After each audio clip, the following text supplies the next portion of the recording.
Më 1 qershor 2017, Shqipëria do të ketë 225.000 hektar tokë të ujitur. Ky ishte premtimi që kryeministri u bëri banorëve të Strumës së Fierit, teksa kujtoi se qeveria e tij ka bërë më shumë për fshatin se gjithë vitet e shkuara. Në qershor 2017, Shqipëria do ketë 225.000 hektar që ujiten.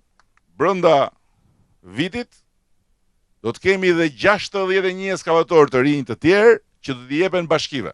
Kryeministri nuk mund të linte më njanë debatin e javës, ato të importit të mbetjeve, duke i quajtur sharlatan, ata që sipas tij shtrembrojnë fakte dhe kërkojnë të përfitojnë. Po Media dhe Kazanit i keni parë? Ngrit fortuna tjetër, do vinë plerat nga jashtë, se Europa këtë priste. Gjëja që gjithë këta sharlatan duan të ngatrojnë, duke dashur të përfitojnë, se unë jam i bindur se do përfitojnë asgjë, sepse njerëzit nuk janë budallëk. Nga ajo që ne anulluam,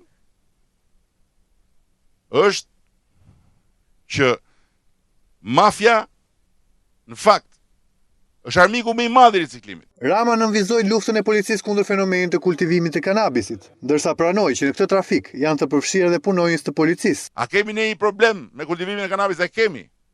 A është një problem që u krijua kur erdhëm ne në qeveri? Jo. Sigurisht tu është një fenomen shqetësues, patjetër.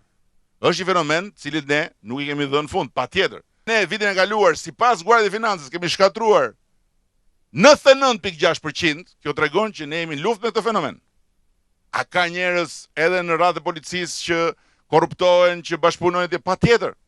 Përveç arritjeve, kryeministri pranoi edhe gjëra që qeveria nuk i ka bërë, si rimbursimi të VSH-s për fermerët, ndërsa kërkesës së tyre për shtrimin e rrugës së fshatit, ju përgjigj se nuk mund ta bënte dot.